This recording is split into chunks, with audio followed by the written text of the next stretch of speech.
We've been friends for a little while, but mostly through other people, and this ended up being basically a barter. Kevin asked me to come and do some fight choreography for a film that he was creating, and we agreed at the time. We said later if there's any opportunity to switch skill sets, we would do that. And so when I thought of this idea to make a music video, he was the first person I contacted. So we bartered. I have history with Annie, and I know her work, and I'm really impressed with it on a lot of different levels. And the idea that she came to me with was very kind of contained and doable, and it actually sounded like fun. And so I don't do a lot of music videos, and I don't know that this is totally a music video. Yeah. I mean, I feel like that's somehow it's almost like reductive. a movement piece. Yeah, it's a movement piece. And how would you describe it? I would say, yeah, I like an art film. It's a music art film, or it almost feels like it could be the soundtrack for a very short film. That's how I think of it. Yeah, there's only one. So as a music video, if in the genre of music video, there's only one line that she actually sings on camera. And I felt like it was important to include some moment of that so that it's clear to an audience who doesn't know who Annie Enneking is, that this is her song and she is the singer of the song. The musician and the creator of the song. So we put in this one very short line. This ain't a party, it's a funeral for fun. That she sings in the piece. But other than that, there's no overt direct connection between the music and the piece. It's more like a scored short film. The song has a lot to do with loneliness or longing or feeling lost and wanting to connect. And the character in this film finds that sort of impossible. And I just had images of like her rolling on people or finding herself in the middle of a crowd and needing to just sink down and crawl away. Like things that you wouldn't do at a party, but you would do in a dance piece. And I was like, and we talked a lot about how do we combine these thoughts of a very sort of formal movement piece with specific gestures and choreography, but in the context of a really mundane situation like a party. We together mapped out the events that would happen in the story that was unfolding, and we had the song playing at the same time in order that we know that this section where she's rolling on people and then gets up on top of the table ends at this certain lyric or around there, and then carries on through the song. So we used the song as a map in order to technically achieve certain things in the room together. And we just kept calling, okay, go, and you guys party, so everyone was just eating chips and drinking beer and dancing around. But the song, they had to pretend like it was a really awesome rock song they were dancing to, even though the song itself is very mellow. So we had all these students and actor friends of mine come and be in the film and make all of that possible. It was really helpful to just do the whole thing in order.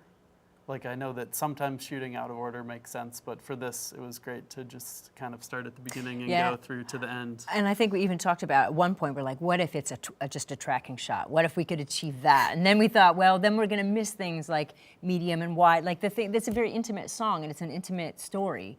And so it felt like very important to be on a journey with a person. So if she's too far away in the room, you're not quite sure whose journey you're supposed to follow. So it was really good to get the sense of the whole environment and then come into this one person and be like, oh, what's going on with her? Oh, there's a lot going on, and so. Like the only rule was really like that they needed to ignore Annie and me. Just ignore us. And then other than that, everything was allowed. On the table. Yeah. I wanted to say, you said something about continuity, and actually it's funny, and I think you were concerned about this. I was a little bit less concerned about this. But the people in the party appear multiple times at multiple different locations in the party. So it's, even in a non-continuous world, it is kind of blatantly, it breaks all of the continuity rules in that you see someone over here and then you see them over there. It actually is kind of great that the party is fluid in this way. And we don't know if it's taking place over the course of 10 minutes or like 4 hours, or maybe it's multiple parties all stitched into one.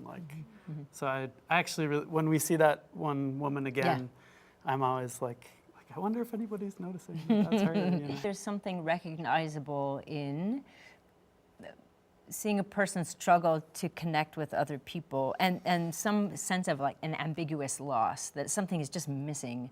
And so maybe, you know, you go to a party to fill up the thing that you're missing, you know, and you can't find it there, and actually you can't find it anywhere, and so you just crawl up into your bed and just hope it all goes away, you know. And she's passing by things that are really fun. I just think, I remember thinking that it was funny to me that like this was your single, you know, like this was the one that you wanted to do the music video for, with like the most like like pop single title of any song ever. Like, you know, at the top of the Billboard charts, Funeral for Fun. Like, so there's something kind of delightfully perverse about that. Yeah, yeah. I like delightful perversion. So it was really fun to work. I mean, I feel like we co-directed it, and I feel like I didn't understand that as a thing. You know what I mean? Yeah. So, because we kept meeting and talking about it and had different ideas. Because I remember the first thing I sent was just a movement study that I did on my bed. I was in a slip and I was just rolling around, and I was like, I was mesmerized by it. Oh, and we're huge fans of slow motion. That's the thing we have in common, which is so great. Because I think it's, as an aesthetic, it's so beautiful. I love it.